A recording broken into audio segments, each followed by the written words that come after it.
토론자 소개하겠습니다. 발표 열어서 고호윤 변호사님을 소개하겠습니다.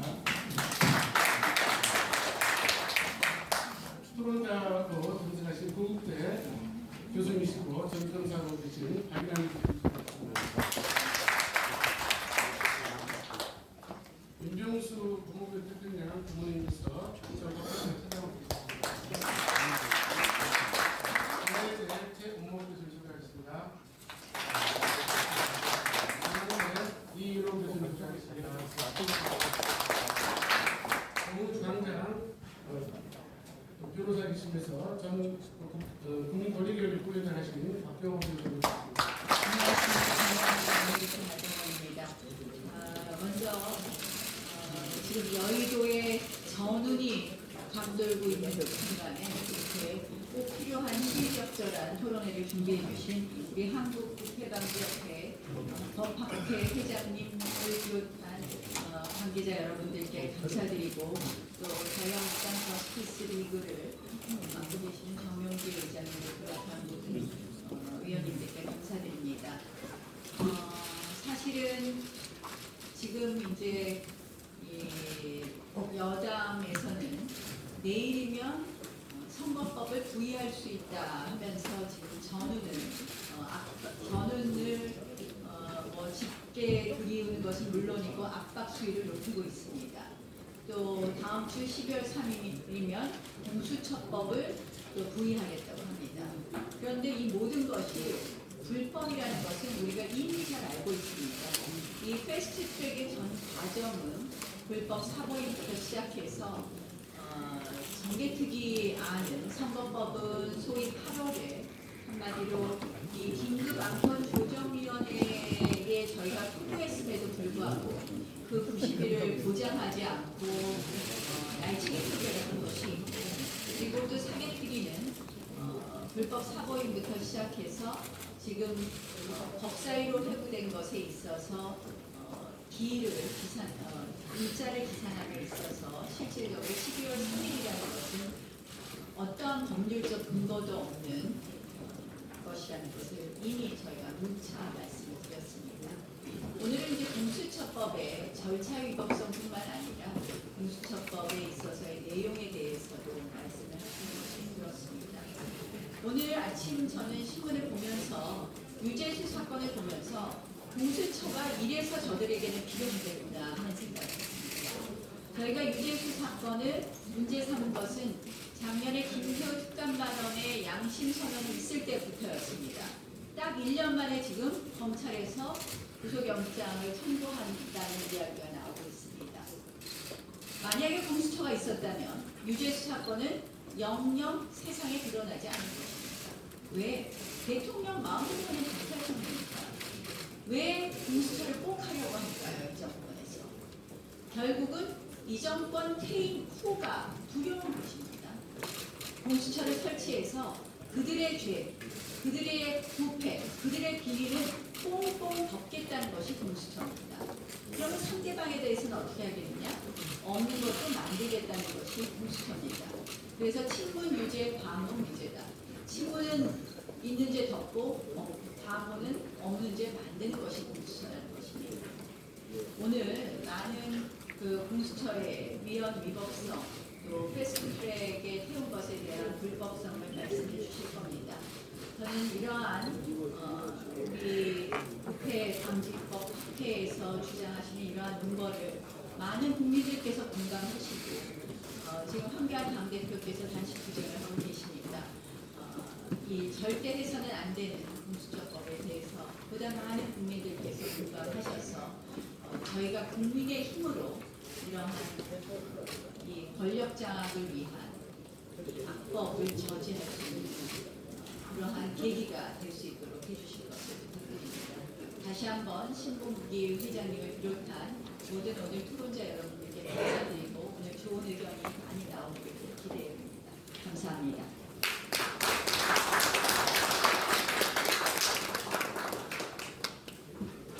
네, 그러면 다음 순서는 대사를 듣는 순서로 하겠습니다. 한국국회방지법 대사이신 신봉기 교수님 대사하겠습니다.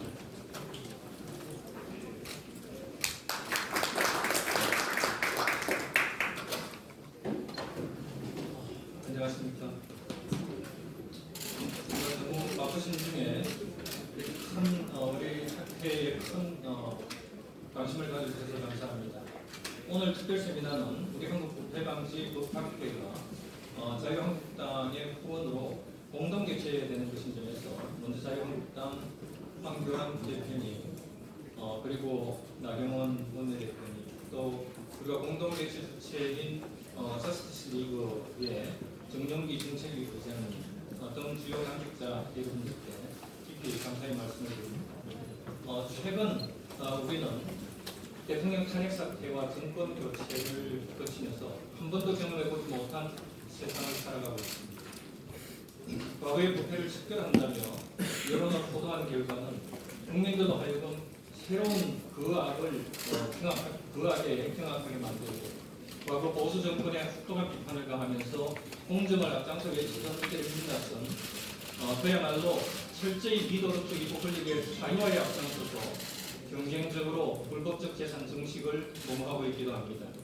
지금 우리 사회는 과거의 누적된 원인에 의한 것이든 아니면 특정 권력 집단의 비도덕적인 일탈에 의한 것이든 권력자들의 부패로 인한 심각한 위기 상황이라고 하지 않을 수가 없습니다.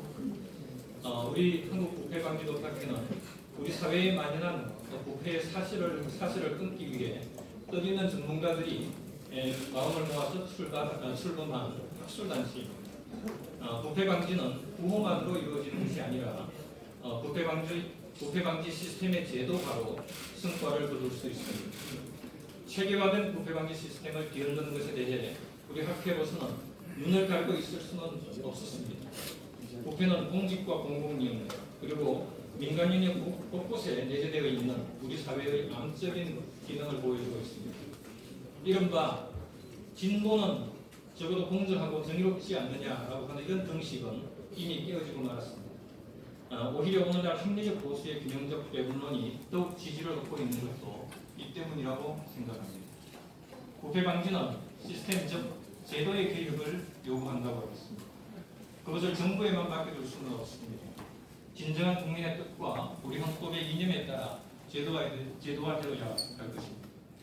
제도화된 부패 방지 시스템은 검경, 감사원, 국민권익위원회, 금융감독원 등 이후 헤아리기 어려울 정도로 다양하지만 가장 중심이 되어야 하는 감찰 기관은 검찰이고 사고 시스템인 법원입니다.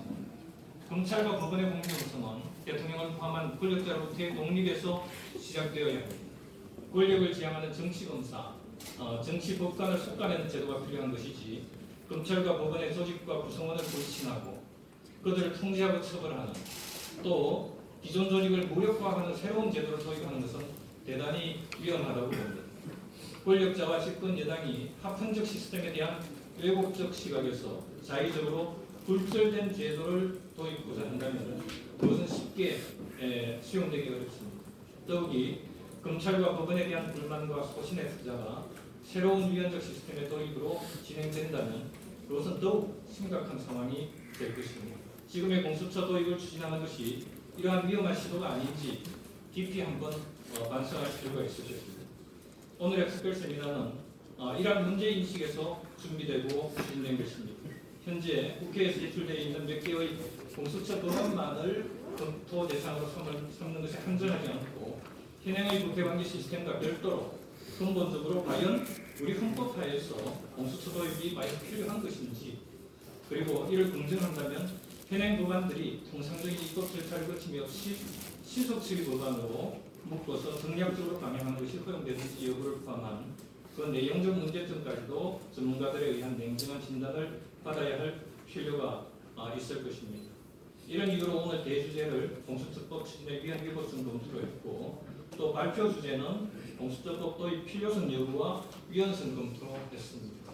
오늘 발표와 토론은 한 분 한 분이 모두 다 이 부분에 대해서 그동안 관심을 많이 가지고 오셨고 또 헌법재판소에서 발표자는 헌법재판소에서 평생을 공직을 하다가 근래에 이제 퇴임하신 우리 배도현 변호사님께서 발표를 해주시기로 했습니다.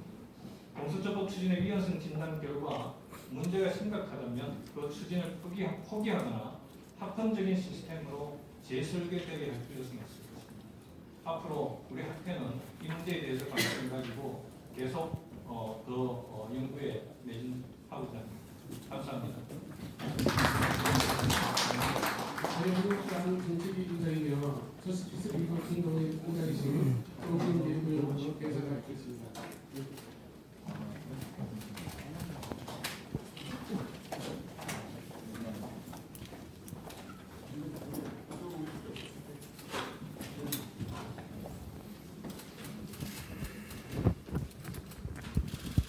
네, 앉아서 말씀드리는 점 양해해 주시기 바랍니다.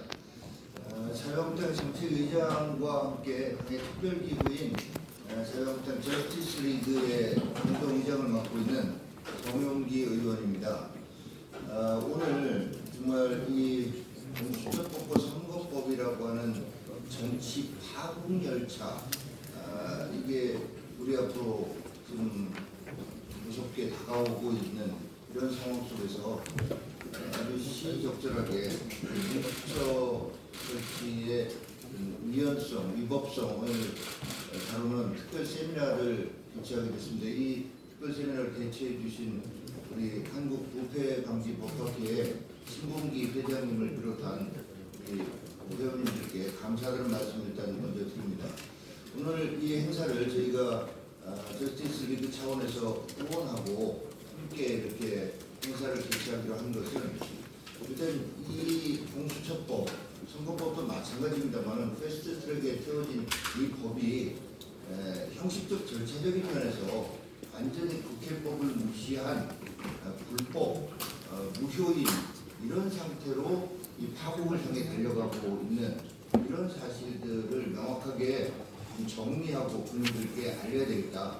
또 이런 형식적 절차적인 거를 또 절차적인 것뿐만 아니라 실질적 내용적인 측면에서도 이 법이 저희가 저스티스 리그를 말씀드립니다만 저스티스 내지는 페어함 이런 차원에서 정말 있을 수 없는 법을 이 사람들이 하루 뒤 두 쪽 나도 밀어붙이겠다라고 하고 있다라는 것을 논리적으로 이론적으로 좀 정리를 해야 되겠다 하는 이런 생각이 있었습니다. 그리고 이렇게 오늘 제시된 여러 가지 말씀들 잘 정리해서 저희가 국민들께도 이걸 좀 지금도 저희가 나름 열심히 알리고 있습니다만은 좀 더 추가적으로 보완해서 국민들께서는 지금 일부 판사, 검사, 힘 있는 사람들, 높은 사람들 잡아들겠다는 공수처법이 뭐가 잘못된 것이냐 필요하다라고 하는 이런 아주 피상적이고 표피적인 이런 인식을 하고 계신 분들도 있습니다. 이 정권의 선동에 의해서이기도 합니다만은 이런 것들을 제대로 설명하고 국민들께 이게 바로 민생법이고 민생 침해법이 될 수 있고 내 삶과 내 가족의 삶에 직결되는 이런 문제가 될 수밖에 없다는 점들도 이제 저희가 알려야 된다고 생각을 합니다. 오늘 이 귀한 자리에 아무튼 발제 포럼 맡아주신 분들께 감사하는 말씀드리고 오늘 이 자리에는 저희 저스티스 리그의 고문 역할을 맡아주신 박명재 의원님을 비롯해서 또 이미자 의원님 이렇게 함께 해주셨고요. 또 참 의원님들이 바쁘신데 그런 와중에도 불구하고 이렇게 법사위원장을 맡아주신 여상규 의원님 또 당 사법개혁 특위위원장 맡아주신 권성동 의원님과 지금 국회 법사위원 소속의 여러 의원님들 함께 해주셔서 진심으로 감사하다는 말씀을 드립니다. 오늘 나온 여러 가지 말씀들 귀하게 잘 새기고 저희가 소화하고 대국민 버전으로 다시 바꿔서 국민들께 다가가는 이런 논리로 잘 활용하겠다는 말씀을 드립니다. 감사합니다.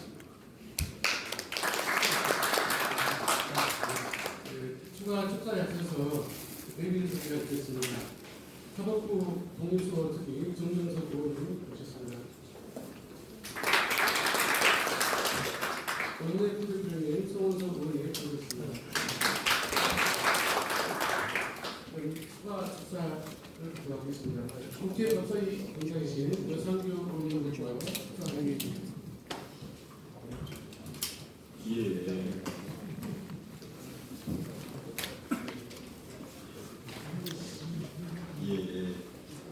우선 법사위에서 세력적으로 논의되는 예정이기 때문에 저도 이 세미나에 참석하겠다고 말씀드렸는데 이 기회를 줘서 정말 영광스럽습니다.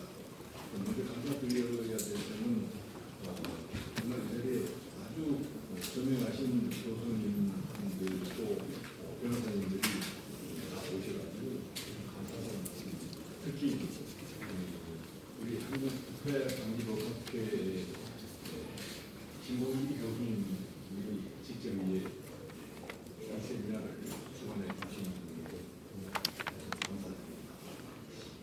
또 우리 국회 특히 이제 법을 좀 만든다는 법사위원들 입장에서 보면 이거는 무조건 반대입니다. 이뭐 도저히 있을 수 없는 법을 현 정부가 목적을 가지고 만들려고 하고 있기 때문에 반드시 막아야 되겠다라는 게 제 생각인데요. 그런 생각들이 국민들에게 늘 좀 전파가 되려고 노력했는데 오늘 마침 이런 아주 전문 세미나를 통해서 국민들에게 많이 알려지기를 진심으로 바랍니다. 사실 이 공수법이 왜 절대 안 되느냐라고 하면 제가 알고 있는 방식으로 그렇습니다. 우선 이 공수처법을 왜 문재인 정부에서 이렇게 극력 통과시키려고 하느냐라는 점을 보시면 많이 이 법안의 문제 정도를 알 수 있게 됩니다. 지금 검찰을 견제하기 위해서 이 법이 필요하다. 검찰권이 너무 비대해져서. 그런데 기존의 어떤 수사 권력을 견제하기 위해서 또 이런 공수처라는 걸 만든다.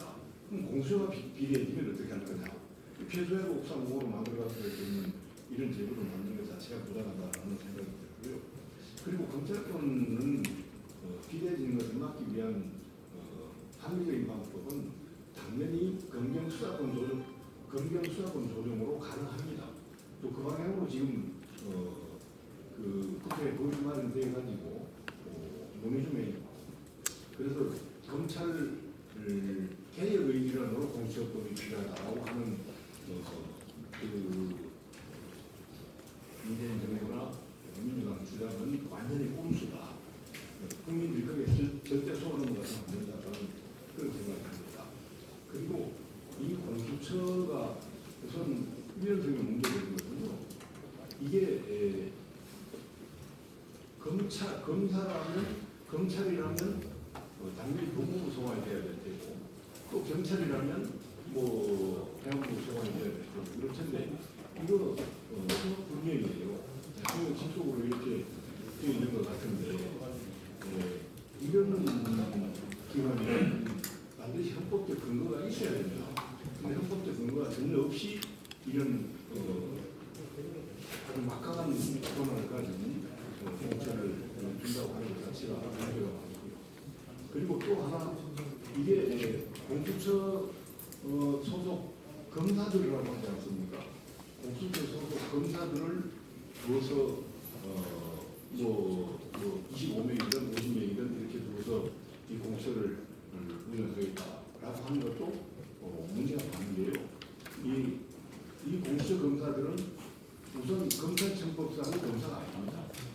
그래서 왜 검사라고 이름을 붙였는가에 봤더니 헌법에는 검사들한테만 영장 청구권을 줘요. 그러니까 이 공수처 검사들한테도 영장 청구권을 줘서 강제 수사를 할 수 있게 만들려는 그런 편법적 발상 아닌가 이런 생각이 들고요. 그리고 한편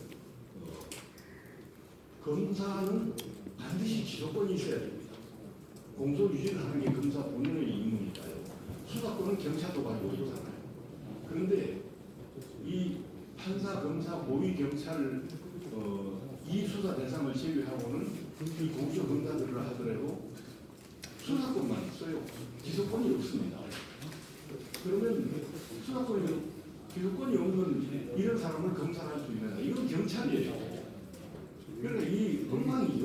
이 법체계상 공수처라는 기구가 도저히 체계적으로 정리할 수 없는 그런 아주 집박주의 그런 기관입니다. 임시로 막 만들어서 어떻게 활용하려다 보니까 그러지 않았나 싶은데, 그래서 이런 기관들을 만들어서 이렇게 하려는 문재인 정부의 속성이 뭔가라는 것은 아까 말씀드린 것처럼 사법 장악의 마지막 허들 아닌가. 이미 이 사법부 또 헌법재판소 다 장악했다고 저희는 봅니다. 그런데 검찰을 비롯한 마지막 최후의 이런 사법장악 퍼즐이 바로 이 공수처다 이렇게 보고요. 그래서 판검사들을 주요 수사 대상으로 그렇게 삼고 그에 대해서는 기소까지 할 수 있는 그런 막강한 권한을 주게 된 것 같습니다. 그리고 이 공수처 검사들은 그러면 누구를 임명할 거냐? 이건 뭐 보나마나 민변이든 민변 출신이든 뭐 심지어 우리법 연구회 출신 판사 출신들이든 뭐 이런 사람들로 해서 코드에 많은 인사를 해서 완전히 뭐 자기 정권의 충견 이런 그 권한을 부여해서 활용하려고 하는 거 아닌가 뭐 이런 의심을 가질 수밖에 없기 때문에 저희가 강력 반대한다는 말씀을 드리고요. 제가 이것저것 교수님께서 굉장히 전문가들이시고 제가 아는 변호사님들도 아주 전문 변호사님들 오셨으니까 좋은 의견들이 많이 나오실 걸로 보이시고요. 다시 한번 이 세미나가 이렇게 개최돼서 국민들에게 홍보가 되면 참 좋겠다는 말씀드립니다. 감사합니다. 이상입니다. 헌법을 생각하는 변호사 모임 회장이신 유상균 변호사님 소개하겠습니다. 축사가 위해서 하겠습니다. 한국당 사법교육특위위원장이신 권성록 의원으로부터 축사를 하겠습니다. 예, 반갑습니다. 권성동입니다. 우리 당은 지난 3월달에 검찰 개혁 방안을 냈습니다. 수사권은 경찰에 기본, 기소권은 검찰에 이렇게 검경 수사권과 기소권을 분리하는 방안을 이렇게 제출을 하면서 공수처에 대한 반대 입장을 표명했습니다. 우리 국민이 수사기관에 원하는 것은 정치적 중립과 수사의 독립입니다. 그럼 정치적 중립성과 수사의 독립을 보장하기 위해서 과연 공수처가 필요할 것이냐. 그런데 수사권과 검찰이 갖고 있는 수사권을 떼어서 경찰에 주자고 이렇게 개혁 방향이 나와 있는데 다시 수사권과 기소권을 모두 갖고 있는 제2의 검찰인 공수처를 설치하는 것은 이런 검찰의 개혁 방향과 맞지가 않기 때문에 저희들이 반대를 합니다. 그리고 다 아시다시피 무소불위 검찰은 수사권을 갖고 있기 때문에 그렇습니다. 수사권이 없는 검찰은 종의 호랑이에 불과합니다. 그렇기 때문에 검찰을 견제하기 위한 수단으로 공수처를 설립하자고 하는 이 정부의 주장은 근거가 전혀 없다, 논리적이지 않다 이렇게 얘기를 하고요. 그 다음에 이 정부가 언론 장악에 의해서 사법까지 다 장악했습니다. 이 정부 들어서 임명한 대법관 9명 중에 5명이 민변우리법 출신입니다. 헌법재판소 재판관 9명 중에 헌재소장을 포함해서 5명이 역시 민변우리법 연구원 출신입니다. 이제 마지막 남은 사법부 장악의 수단이 바로 제2검찰이 공수처를 설치해서 수사기관을 완전히 장악하겠다는 것입니다. 인사권을 통해서. 그렇기 때문에 대한민국의 현실에 있어서는 검찰이든 경찰이든 간에 이 대통령의 이 검경에 대한 인사권을 제약하지 않는 것은 이 정치검찰, 정치경찰 그리고 무소불위 검찰 문제는 해소되지 않는다고 생각합니다. 이거 두 가지가 저희 당이 만들어낸 논리입니다. 여기에 오늘 토론을 통해서 많은 교수님들도 변호사님도 오셨으니까 여기에 대한 위헌적인 근거 또 위법적인 근거를 좀 제시해 주시면 저희들이 그걸 갖고 더욱더 홍보에 박차를 가겠습니다. 감사합니다. 세미나 들어가도록 하겠습니다. 앞에 맡은 우리 배보윤 변호사님은 80년대부터 헌법재판소에 계셔가지고 2017년도 헌법에 계신가요? 그렇게 해서 헌법재판소에서 완전히 뭐 헌법재판 실무에 있었으면 뭐 대가 중에 한 분에 해당이 됩니다. 그래서 우리 공수처법에 대한 전반적인 위헌성 여부 검토를 아주 해주시기에는 정말 적절하신 분으로서 참 어렵게 이렇게 모셨습니다. 다시 한 번 더 우리 배보윤 변호사님.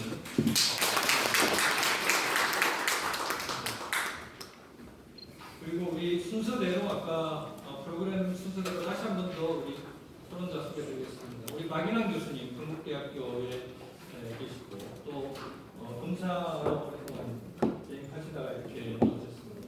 우리 공수처법에 대해서 너무나 그동안 관심을 많이 가지고 그렇게 되셨습니다. 최후에 다시 한번 드리겠습니다. 그리고 법제처에서 또 평생을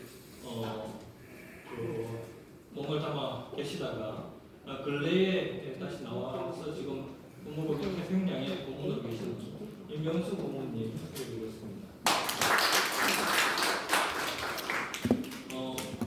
특히 또 공수처법의 상황에 대해서 전반적으로 그동안 관심을 많이 가져주시고 또 여러 행사에서 의견을 주장을 해주시고 있었던 또 이화여대의 최원목 교수님 소개드리겠습니다. 최원목 교수님. 역시 또 함께 또 전형 헌법학자 중에 한 분이십니다. 우리 중앙대학교의 이인호 교수님 소개드리겠습니다. 이인호 교수님도 헌법재판소에 또 한동안 계시다가 대학으로 옮기셨습니다. 그리고 법무법인 광장에 지금 현재 계시는데 국민권익위원회 특히 우리 부패방지 파트의 책임을 맡고 계시던 국민권익위원회 전 부위원장으로 계셨던 박경호 변호사님 다시 한번 소개드리겠습니다. 이제 시간 관리를 좀 해야 되겠습니다. 발표는 한 15분, 그리고 토론은 한 7, 8분, 7분 정도 해서 이렇게 요약해서 말씀을 해주시면 고맙겠습니다. 그리고 이어서 질의응답 시간을 또 갖도록 하겠는데 꼭 반드시 발표자에 대한 질의만이 아니고 패널에 따른 이제 주장에 대해서 질의도 시간이 가능하면 하실 수 있도록 그렇게 시간 관리를 하도록 하겠습니다. 그럼 바로 조경민 목사님 발표 부탁드리겠습니다. 네.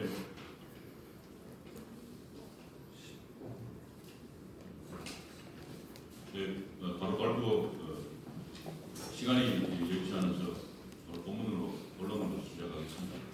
공수처 법안에 대한 공수처 법안은 현재 국회에 제출된 각 당의 안을 주요 골자를 중심으로 해서 헌법의 위헌성 문제와 입법의 필요성 문제에 대해서 말씀드리고자 합니다.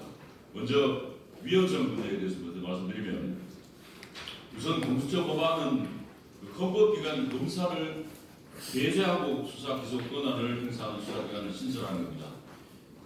특정한 대상자를 나열된 범죄에 대해서는 검사를 배제하는 겁니다. 그래서 이와 같은 것이 될 때는 헌법기관이 검사를 배제하는 것이기 때문에 헌법에 근거가 있어야 되는데 현행 헌법에 어디에서 근거가 없습니다. 따라서 위헌성이 위반의 소지가 큽니다. 두 번째로 공수처장의 인사에 있어서 인사가 중요한 부분인데 국회가 관여하는 점에 대해서는 저는 국회가 관여하는 점에 대해서 헌법적인 근거가 없습니다. 그래서 권력분리 원칙에도 위헌 소지가 큽니다. 국회는 기본적으로 입법권과 예산심의권을 가지고 있습니다. 그런데 행정부나 사법부의 인사에 관여하려면 헌법의 규정이 있어야 됩니다. 예외적인 사항입니다. 그것은 그런데 그 예외적인 상황이라는 건 권한이 구체적으로 명시되어야 되는데 그 근거 규정이 없다는 말씀입니다. 따라서 위헌 소지가 큽니다. 세 번째로는 공수처장 인사에 심지어 법원행정처장, 대한변협회장도 인사위원으로 관여할 수 있도록 되어 있습니다. 이건 역시 헌법적 근거가 없습니다. 잘 아시다시피 법원행정처장이라는 것은 물론 재판사무의 행정사무를 관장하는 수장이지만 재판과 관련된 법원의 재판과 관련된 기소를 하게 되면 법원이 재판의 대상이 될 겁니다. 또 변협회장은 변호사는 피자 피고인의 변호인의 단체입니다. 따라서 이것은 이해 충돌이나 대단히 부적절한 요소가 될 수 있습니다.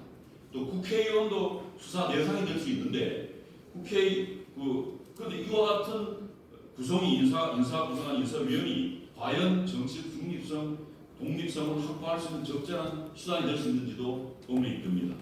네 번째로 또 중요한 부분인데요. 공수처 수사관의 50%를 헌법기관인 검사를 넘지 못하도록 배제하고 있습니다. 이것은 헌법기관인 검사를 배제하는 것이기 때문에 헌법적인 근거가 역시 이것도 없습니다. 이것을 가지고 정치적 중립성, 독립성을 확보할 수 있느냐, 50%를 수사관으로 하는 것이 검사를 배제하고 이것도 역시 적절한 수단인지도 의문입니다. 다섯 번째로 내용상 중에서 마지막입니다만 군장성을 공수처의 수사 대상으로 삼고 있습니다. 그런데 헌법 110조에는 군사법원은 독립한 군사법원을 설치하도록 되어 있습니다. 따라서 군사법원법상의 검찰 사무는 군검찰관이 하도록 되어 있습니다. 그렇다면 이것을 배제하는 공수처 수사관이 한다고 하게 되면 그것도 헌법적 근거가 있어야 되는데 어디에도 헌법적 근거가 없습니다. 따라서 이 점에 있어서도 위헌의 소지가 큽니다. 여섯째로 절차적 위헌성에 대해서 말씀을 드리겠습니다. 잘 아시는 것처럼 이와 같이 이 수사 권한이나 기소 권한을 가진 새로운 수사기관을 신설한다는 것은 우리 국가의 형사사법의 근간이 되는 제도입니다. 그렇다면 그 헌법상의 원리나 기본, 이것은 헌법상의 원리나 기본권 제한의 문제에도 관련되는 구조적인 성격이 있습니다. 이와 같은 경우라고 하게 되면 국회 모든 교섭단체가 충분한 논의를 거쳐서 합의되는 범위 내에서 최소한으로 개선을 해야 됩니다.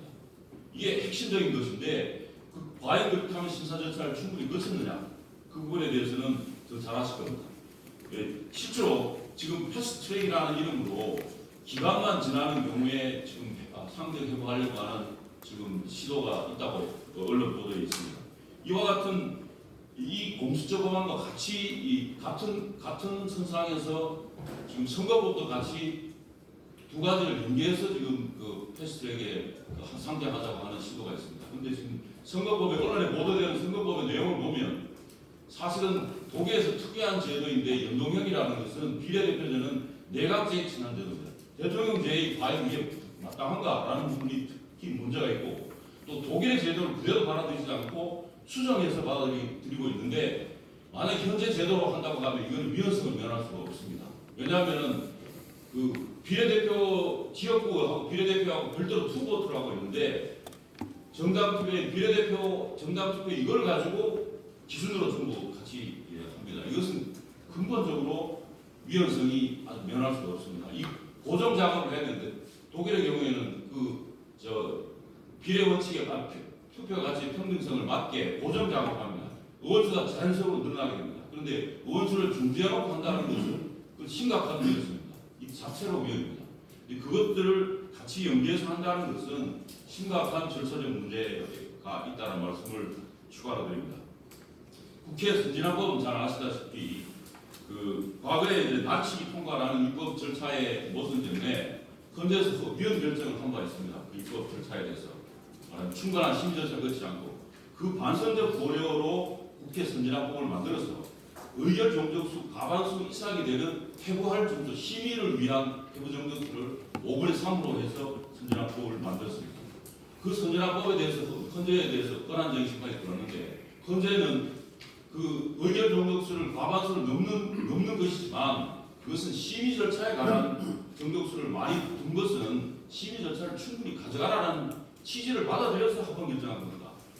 사실 다수결 원리에 어긋나는 것이지만 그렇게 했습니다. 그렇다고 하면 그런 취지로 본다고 하면 중요한 법안의 경우에는 반드시 심의 절차를 모든 교섭 절차에 걸쳐 심의 절차를 충분히 가져가야 된다는 말씀이고 그러나 그 심의 절차를 거치지 않고 기간만 기다려서 심의 절차는 열지 않고 기간만 지나면 회부한다는 것은 그 입법 취지에 어긋나는 건 아니냐. 그렇다고 하면은 심각한 절차적 위헌성을 이야기할 수밖에 없다라는 말씀을 추가로 드립니다. 위헌성 문제는 이제 대충 심각한 문제를 말씀드렸고 그 다음에 이 입법의 필요성 문제도 잠깐 말씀을 드리겠습니다. 그 입법 현재 검찰개혁이라는 이름으로 이게 입법이 추진된 걸로 알고 있습니다. 그런데 그 검찰개혁 핵심적인 것은 정책 중립성이나 독립성을 확보하는 것하고 검찰의 권의 남용에 관한 것이 초점입니다. 그런데 현재 현행법상으로는 검사위에 이를 보완하고 있는 정책 중립성이나 독립성, 남용을 보완할 수 있는 제도, 특별검사제도와 특별감찰관 제도가 두 개가 있습니다. 이 법안은 특별검사 임명에 관한 법률과 특별감찰관 법안은 지금 현 대통령과 여당이 야당 시절에 2014년에 여야 합의로 만든 법입니다. 이 보완 절차를 만든 법입니다. 이 법에 근거해서 이것만 있는 게 아니고 그 특검법에 대한 특별특검법이 또 있습니다. 전 정부에서는 잘 아시는 것처럼 최순실 등의 특검법이 있습니다. 그리고 현 정부에 와서 드루킹 특검법이 있습니다. 그 최순실 특검법에 따라서 지금 박근혜 전 대통령이 그 특별검사에서 수사받고 기소하고 재판받고 계시고, 그다음에 지금 김경수 지사가 들킴 특검법에 의해서 특별검사에서 수사 기소받고 항소심 재판에 진행 중에 재판받고 있습니다. 그 특검법도 특별특검법도 있습니다. 이런 또 한편으로 특별감찰관 제도는 대통령의 그 배우자나 사촌인의 친족 그리고 청와대 수석 비서관 이상의 비서관의 경우 이권 개입이나 인사청탁, 금품 수수, 공금 횡령 이와 같은 이런 것이 이 범죄를 대상이 될 수 있을 때에 감찰을 하도록 되어 있습니다. 감찰관이 감찰해서 범죄 성립 여부가 인정된다고 하면 검찰총장에 내가 고발하도록 되어 있습니다. 증거인멸 여지가 있으면 수사를 할 수 있도록 되어 있습니다. 그런데 문재인 정부 들어서 출범 초기부터 지금 3년이 지나도록 특별감찰관 제도를 감찰관을 임명하지 않고 있습니다. 만약 임명이 돼서 작동을 했다면 과연 민정수석이었던 조국 사태가 증거가 됐을까라는 것을 생각해 볼 수 있습니다. 이런 이제 지금 현행 헌법에서 그 이외에도 지금 현 정부에 있어서 특별검사가 아니고 검사가 지금 그 현 정부 들어서 과거 전 정부의 적폐청산이라는 이름으로 전 정부의 고위공직자나 또는 사법농단이라는 이유로 직전 대법원장의 고위법관에 대해서 지금 수사하고 기소해서 재판받고 있습니다. 현행 검사가 그렇고 또 현재 그 조국 민정수석과 가족들에 대해서 특별검사가 아니고 현 정부의 검사가 수사하고 기소해서 지금 재판을 받고 있고 구속 기소해서 재판을 받고 있습니다. 이와 같은 상황을 보면 만일에 이와 같은 전 정부 고인사에 대한 수사 기소 또 지금 정부에서 대통령이 이야기하는 그 민정수석에 대한 수사 기소가 이런 것들이 검찰권의 남용을 무리한 수사를 했다라고 하면은 그 문제에 있어서는 법원의 재판을 통해서 바로잡아질 것입니다. 그리고 정치적 중립성이나 이런 문제와 관련해서 문제가 있는 것은 예외적으로 특별검사를 통해서 지금 진행되고 있지 않습니까? 그리고 이 지금 특검법이나 특별검사법은 여야 합의로 되어 있는 부분이 지금 현 정부 들어서 전 정부 인사에 대한 대통령을 비롯한 기소수사 재판 중에 있고 현 정부의 고위직에 대한 두 사람의 경우 재판을 받고 있습니다. 그렇다고 하게 되면 2014년에 예외적인 특검 제도를 가동해서 결과로 지금 재판이 진행 중에 있는 것인데 과연 별도의 수사기관, 정책 중립성이나 이 입법을 필요로 하는가 이 부분에 대해서는 상당히 의문이 듭니다. 따라서 오히려 수사의 문제, 수사가 진행되지 않는다는 문제라고 보면 그거보다도 현 정부 들어와서는 어떤 문제가 많이 주되되느냐 하면은 대통령과 정부 여당이 구체적인 수사나 재판에 개입하는 여러 가지 시도가 있었습니다. 대표적으로 박근혜 대통령 재판 중에 청와대에서 언론 브리핑을 했습니다. 증거의 자료를 가지고 브리핑을 했는 예가 있고 대통령께서 법원의 날 기념식에 사법농단 재판에 대해서 어떤 훈시하는 것까지 있었습니다. 그리고 여당의 국정감사장에 소위 적폐청산이라는 사건에 대한 영장이 기각되자 국정감사장에서 여당 의원이 질책을 하고 비난을 했습니다. 그런 사례도 있습니다. 김경수 지사 사건의 경우 1심 판결이 나자, 유죄 판결이 나자 판사에 대한 비방과 또 여당 대표까지도 보석을 예고하는 것 같이 이뤄서 재판 개입하는 사례가 있었습니다. 이와 같은 것은 자유민주주의 법치국가에서는 사실 있을 수 없는 것입니다. 선진 국가에 있어서는 사실 이걸 사법방해죄라고 해서 엄히 다스리고 있습니다. 대통령의 탄핵 사유로 되고 있습니다. 따라서 사실 정부 권력이 정상적인 공정한 수사라는 검찰이나 재판에 개입하는 부분에 대해서는 막을 수 있는 어떤 제도 장치를 마련하는 것이 오히려 더 필요성이 있는 문제가 아니겠는가. 현행헌법상 사실은 문제가 되는 역대 정부에서 문제가 되는 것은 대통령 권력과 사실은 정상적으로 수사를 하게 되면 대통령 입장에서도 개별적인 이탈이 있는 공무원의 경우에는 색출해서 공직에서 아웃시키는 것이 그 정부의 청렴성을 위해서 바람직하지 않겠습니다. 근데 문제가 된 것은 대통령 그 권력과 직간접적으로 관련되는 문제가 생겼을 때, 또 그 고위인사가 대통령 권력을 호가호위했을 때 문제가 되어 왔습니다. 따라서 그렇다고 하게 되면 이 문제와 관련해서 그런데 대통령의 경우에는 직접 그 현행 재직 중에는 내란 외환제 이외에는 형사소치를 할 수가 없게 되어 있습니다. 따라서 재직 중에 있어서 그와 같은 문제가 생길 때 할 수 있는 여지는 결국 사법방해죄를 신설해서 탄핵 사유로 삼아야만 그것이 자제를 할 수 있게 되지 않겠냐, 이런 말씀을 추가로 드리면서 마지막으로 결론 말씀은 제가 결론 페이퍼에 있는 결론 부분을 말씀드리고 마치겠습니다. 공수처 법안은 말씀드린 것처럼 헌법기관인 검사의 수사와 기소 권한을 예제하는 것으로 헌법에 근거가 없고 권력분리 원칙에 어긋나서 헌법에 위반합니다. 그리고 공수처의 설치는 명분도 실효성도 없고 필요성도 인정될 수가 없습니다. 기존의 안은 철회 또는 폐기하고 위에서 말씀드린 것처럼 사례들이 재판 결과가 확정된 이후에 그것이 특검법에 문제가 있으면 또 검찰에 문제가 있는 것이 있다고 하면 기존의 검사제도, 예외적인 특별검사제도, 특별감찰관 제도의 시행으로 인하여 발생된 문제점을 면밀히 분석한 연후에 그 제도의 보완과 개선할 점이 있으면 국회에서 법안을 가지고 논의해서 정부에서 논의하고 또 정부에서는 문제된 수사 관행과 형태를 개선하고 하위 규정을 보완하는 것이 마땅하다고 할 것입니다. 아울러 사법방해죄의 신설을 적극적으로 검토해 보아야 할 것이라고 생각합니다. 감사합니다.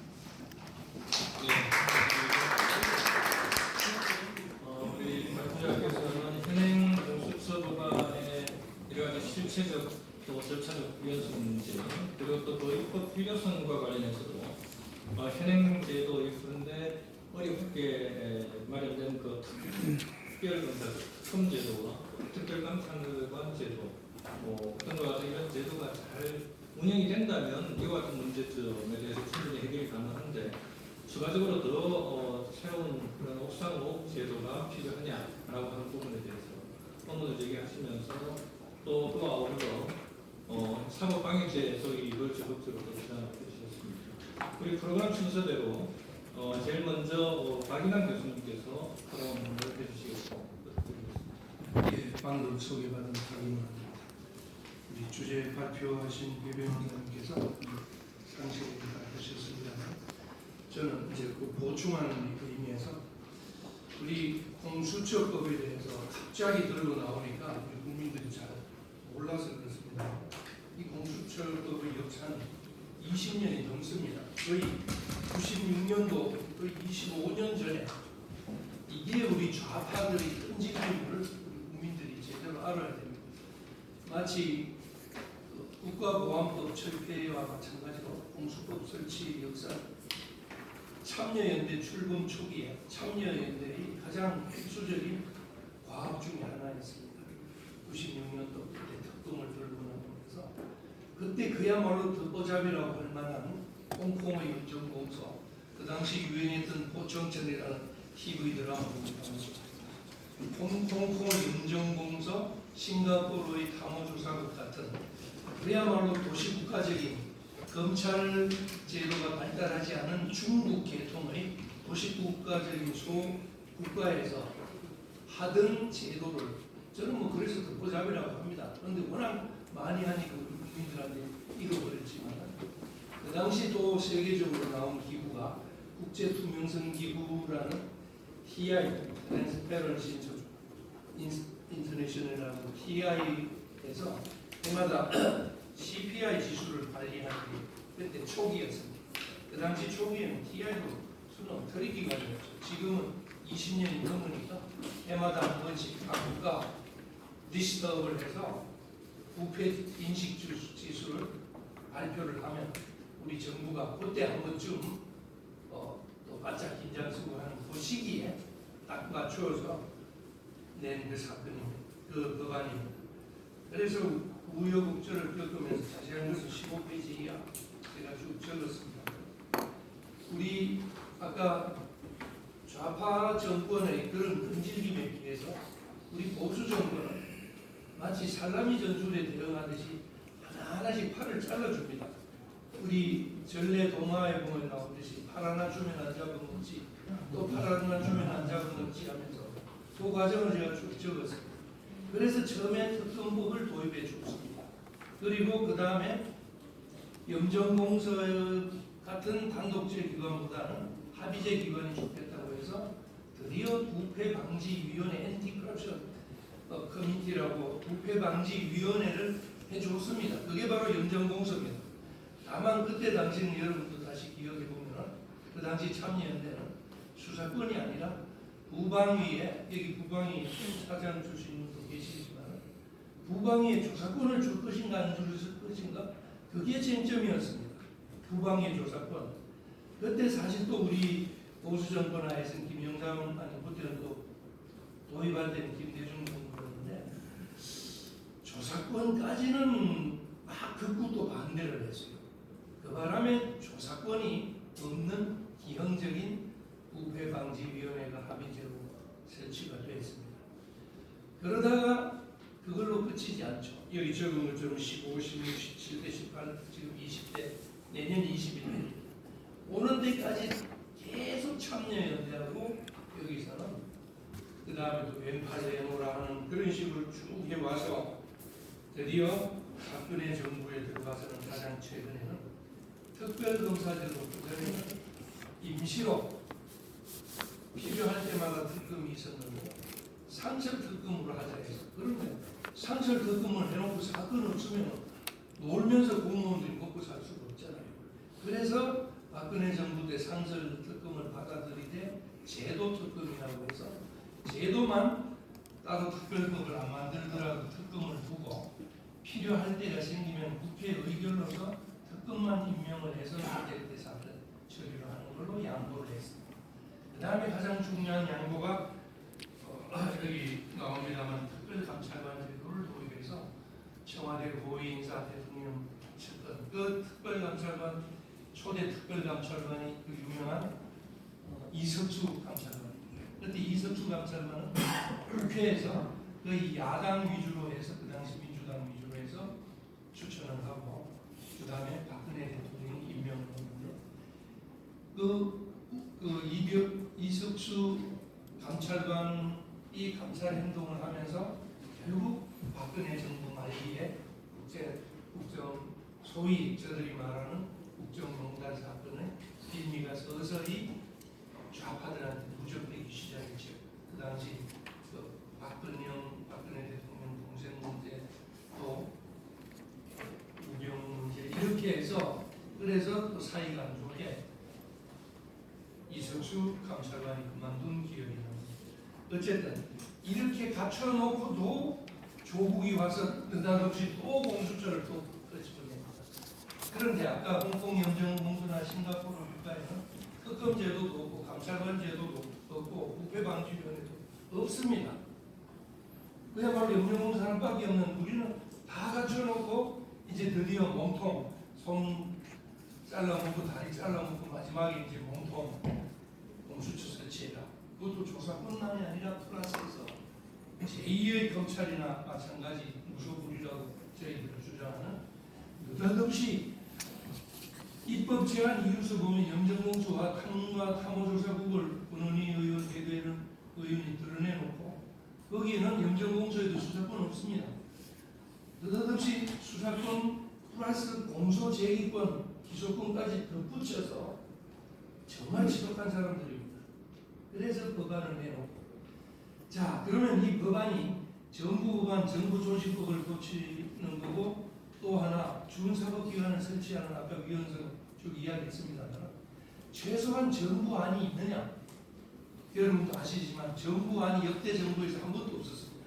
다시 말해서 법무부 안이 없었습니다. 그 이유가 법무부에서 20년 동안 역대 정부에서는 공수처를 반대했습니다. 왜냐하면 옥상 폭이고 또 검찰이 잘하면 되지 제도의 문제가 아니라 사람의 문제, 시스템 문제라는 걸 다 알기 때문에 법무부에서 공식적으로 반대를 했기 때문에 안이 없습니다. 정부가. 그런데 느닷없이 이번에는 또 별로 이름 없는 국회의원을 내세워서 백혜련 의원하고 권은희라는 초선 의원을 내세워서 의원안의 특징은 지금 문재인 정권에서 가장 좋아하는 공론화 과정을 100% 생략하는 거죠.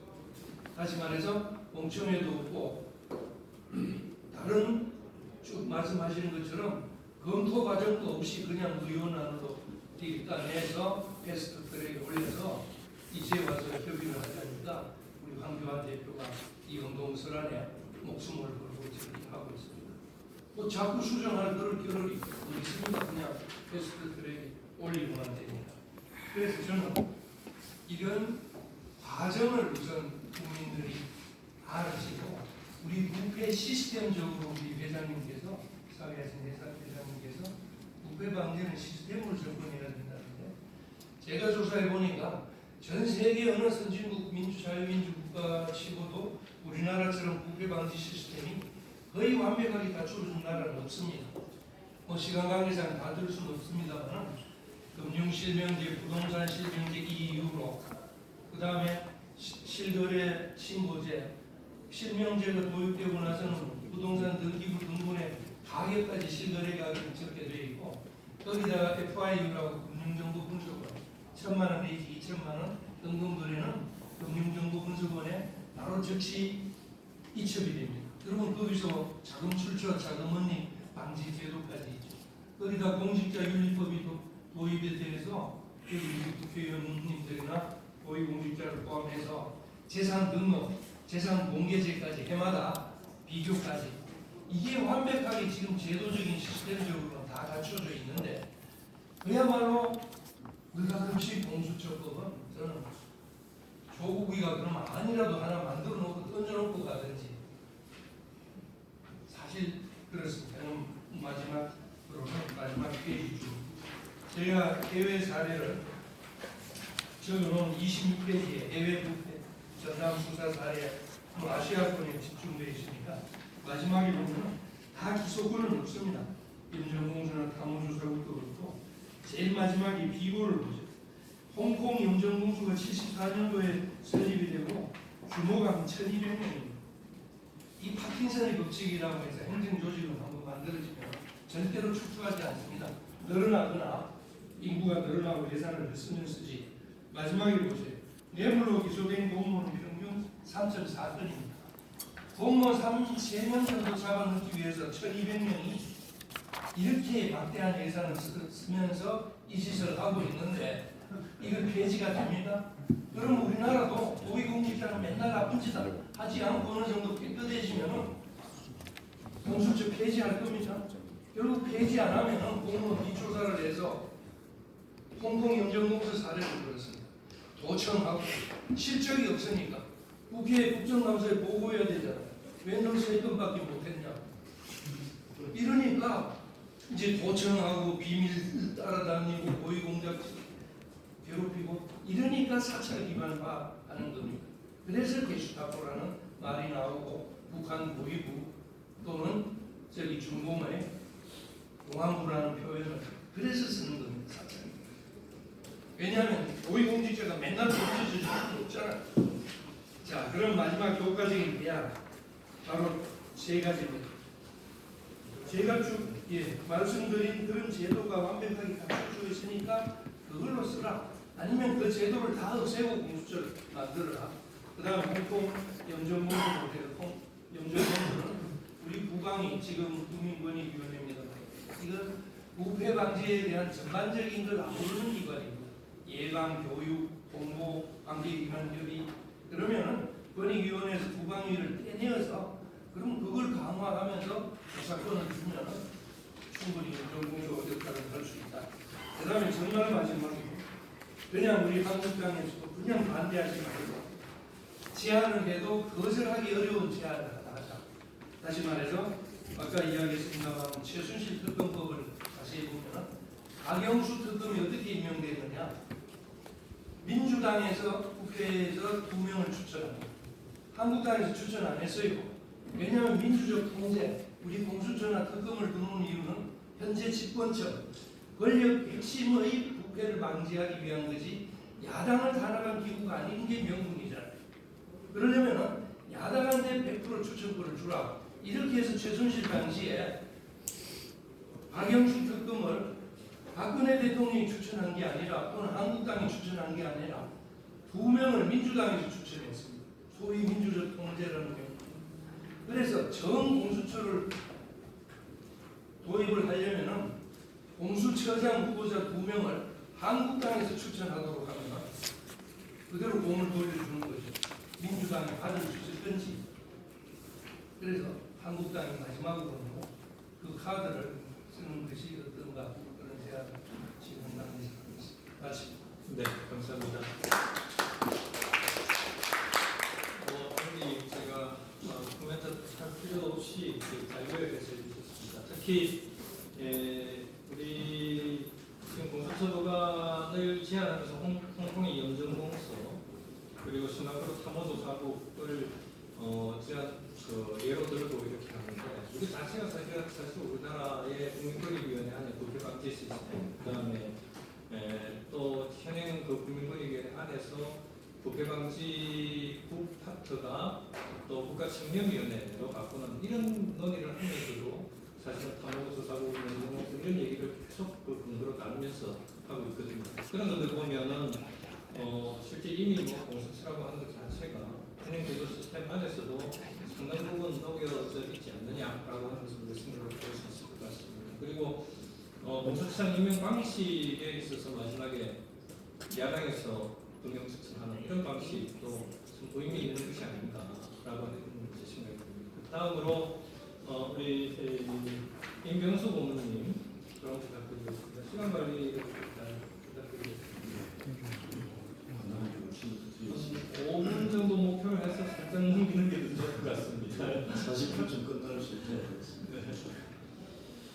부처에서 이루기 때문에 정부 조직 범기나 입법 기술적인 측면에서 북한에서 설명을 드리겠습니다.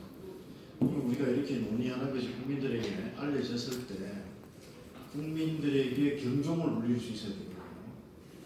근데 제가 아쉽습니다만 지금 현재까지 나와 있는 발표하신 분이나 토론하신 분이나 아까 여상규 위원장님 말씀하신 부분 중에 제가 평생을 공무원 조직 법리를 한 사람으로서 경종을 받기가 좀 어려운 게 좀 있습니다. 그래서 그런 것들은 조금 더 보완하든지 아니면 조금 수정할 필요가 있지 않나 그런 반대 토론적인 이야기를 먼저 시작하겠습니다.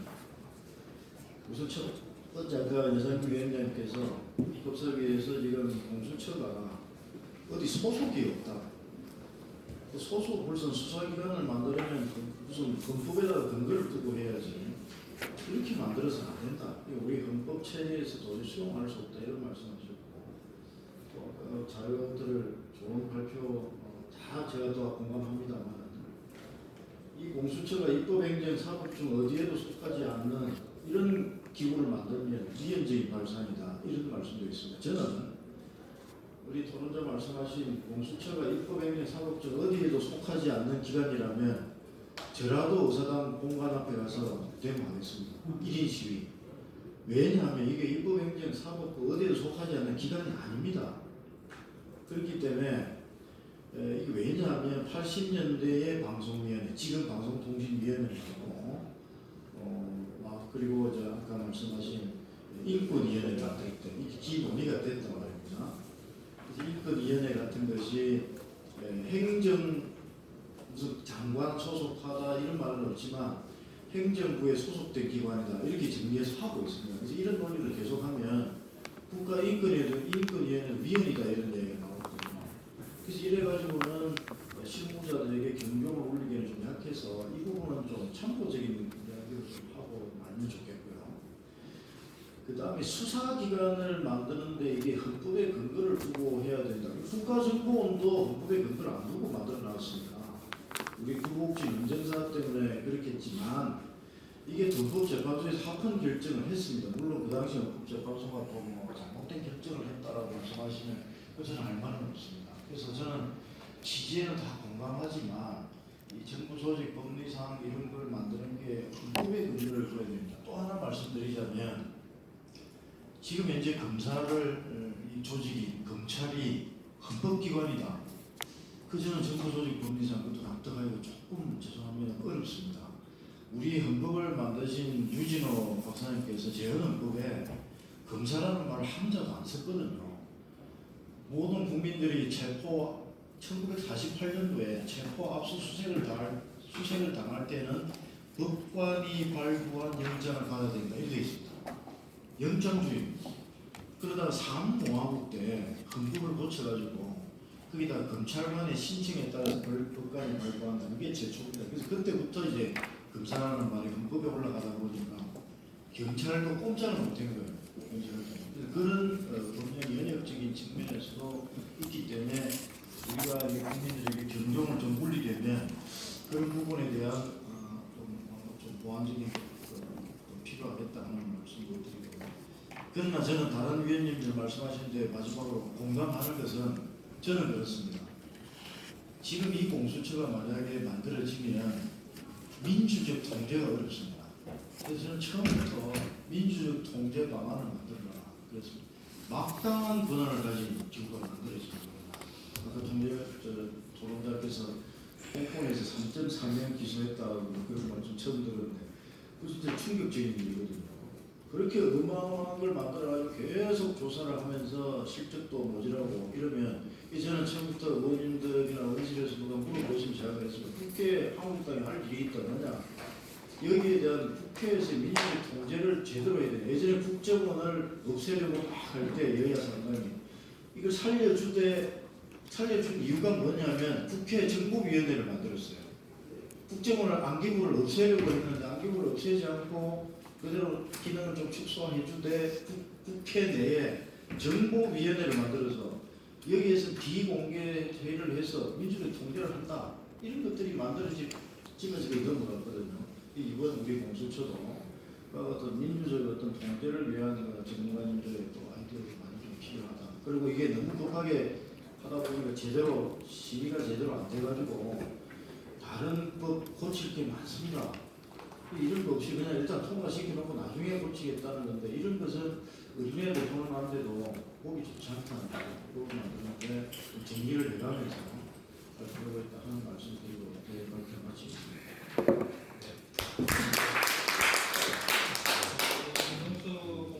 방금 들으셨다시피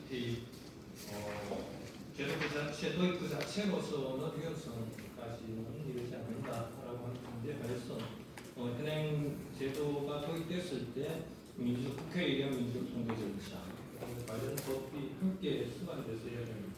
물론 그렇게 되면은 앞으로 향후 국회 역할이 훨씬 더 부담이 커지는 그런 문제가 되지 않을까 생각합니다.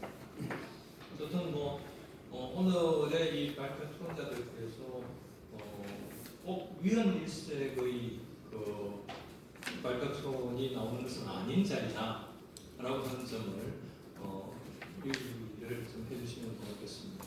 자, 다음으로 최홍묵 교수님 발표 부탁드리겠습니다. 네, 저는 위헌 가능성이 훨씬 크다 이렇게 생각이 되고요.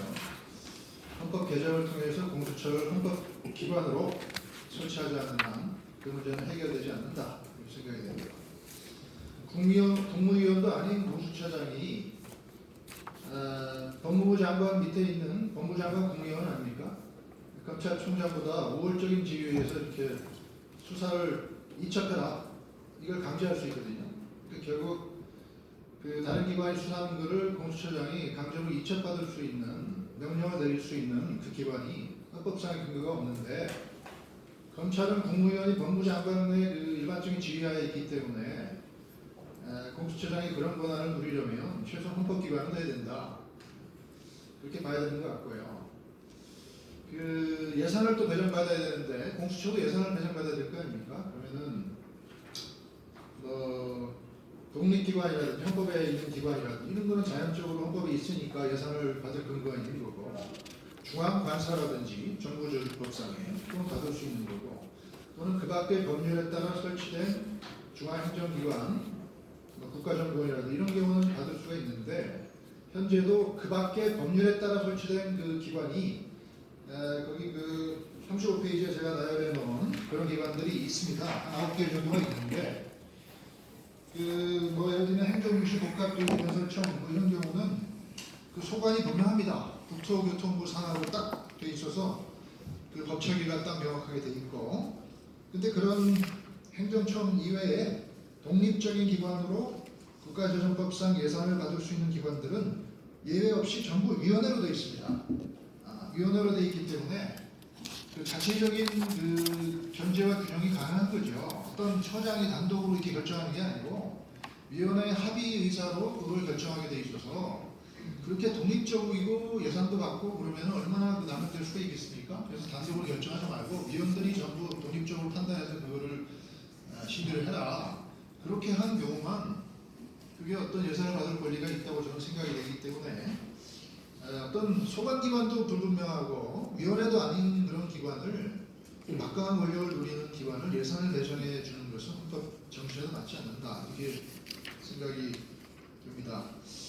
그래서 견제와 균형이 굉장히 중요한데, 뭐 견제와 균형이 되느냐? 공수처장은 결국 뭐 야당도 비토폰이 있다 뭐 그렇게는 얘기를 하는데, 왜냐면 7명 중에서 6명이 이제 합의해야 되는데 야당 목표 2명이 있어. 그건 그렇게 얘기하는데, 결국 그러면은 여당이 원하는 사람 하나하고 야당이 원하는 사람 하나 이렇게 2명을 올릴 거 아니겠습니까? 대통령이 그 중에서 1명을 선택하게 되는데, 그럼 결국 자기 칠 사람을 찍게 되기 때문에 대통령의 코드 인사를 막는 데는 실패하는 구조로 돼 있다 생각이 되고, 더 저는 차장보다도 더 중요한 사람이 사실 처장이라고 생각이 되는데요. 공수 처장보다 더 중요한 게 차장인데, 공수차장은 인사위원회라든지 징계위원회에서 굉장히 주도적인 역할을 하도록 되어 있습니다. 그래서 처장은 높은 사람이고 차장은 실무적인 사람이기 때문에, 만약에 검사나 수사관들이 말을 안 들면 인사추천회에서 그걸 보직 조치를 통해서 그걸 할 수 있고, 징계위원회에서도 얼마든지 할 수 있기 때문에, 일단 검사나 수사관들의 그 임명 자체도 인사위원회에서 상당히 여권 취하적인 사람도 임명이 되지만, 그런 사람이 한 번 임명된다는 말을 안 들면은 보직권이나 징계권을 이렇게 차장 주도로 이렇게 행사하면서 뺑뺑 돌릴 수가 있다는 거죠. 그렇기 때문에 그 정권 친화적인 그 수사나 기소 간에 이런 것들이 구조적으로 행해질 수 있는 위험이 너무나 크다, 이렇게 생각이 됩니다. 그런 정도의 견제와 균형이 안 돼 있는 조직을 그 헌법상 근거 없이 위원회도 아닌 것을 설치한다는 것이 얼마나 위험하냐 하는 생각이고요. 또 수사처 검사가 어떤 직권남용을 하는 범죄를 하거나 이렇게 되는 경우는 그 처장 자체가 대검찰청에 통과하도록 되어 있어요. 그런 조항은 있어요. 백혈련 안에 보면. 근데 수사처 검사 말고 처장 자신이라든지 차장이라든지 또 수사관이라든지 이런 사람들이 뭐 정치적인 그 압력을 받아가지고 그러면 남용하면 어떻게 되느냐? 그거에 대해서 구성원들은 정치적인 그 독립성을 가지고 연구에 임한다, 그런 명목적인 조항만 있지, 그걸 뭐 검찰이 그걸 견제한다든지 이런 명시적인 조항도 없습니다. 그래서 공수처 구성원 자체의 그 권력 남용은 과연 어떻게 되는 것들이 전혀 그 쓰여있지 않은 상황에서 그 법안이 올라오고 있다. 권은희 안은 그래도 기소심의위원회 뭐 이런 거를 만들어서 그랜주리라고 그러죠. 영미법상의 미국법상의 그랜주리 시스템을 이제 모방해서 기소 자체를 일반인들의 어떤 배심원 제도를 통해서 조금 민주통제를 할 수 있도록 되어 있기는 합니다. 그래서 어느 정도의 신경을 썼는데, 근데 그게 그 공수처 안에 이렇게 쑥 들어가 있어서 그런 기본적인 권력 남용 자체가 어떤 기소심의위원회 그 하나만 가지고 견제가 되느냐 하는 말씀이고, 기소심의위원회 구성도 7명, 9명 정도에 불과해서 미국은 그랜주리가 왜 그랜주리냐면 20명이거든요. 거대한 조직을 만들어서 국민들은 사실은 일반인들은 뭐 여론의 형배에 상당히 이렇게 자기의 판단이 흐려질 수 있고, 요즘처럼 막 SNS 통해서 저 사람 나쁜 놈이다 그러면 사실은 그런 데 휩쓸리기 쉽기 때문에 이렇게 소규모로 그랜 주리를 구성하면 오히려 여론 재판이 될 수도 있어요.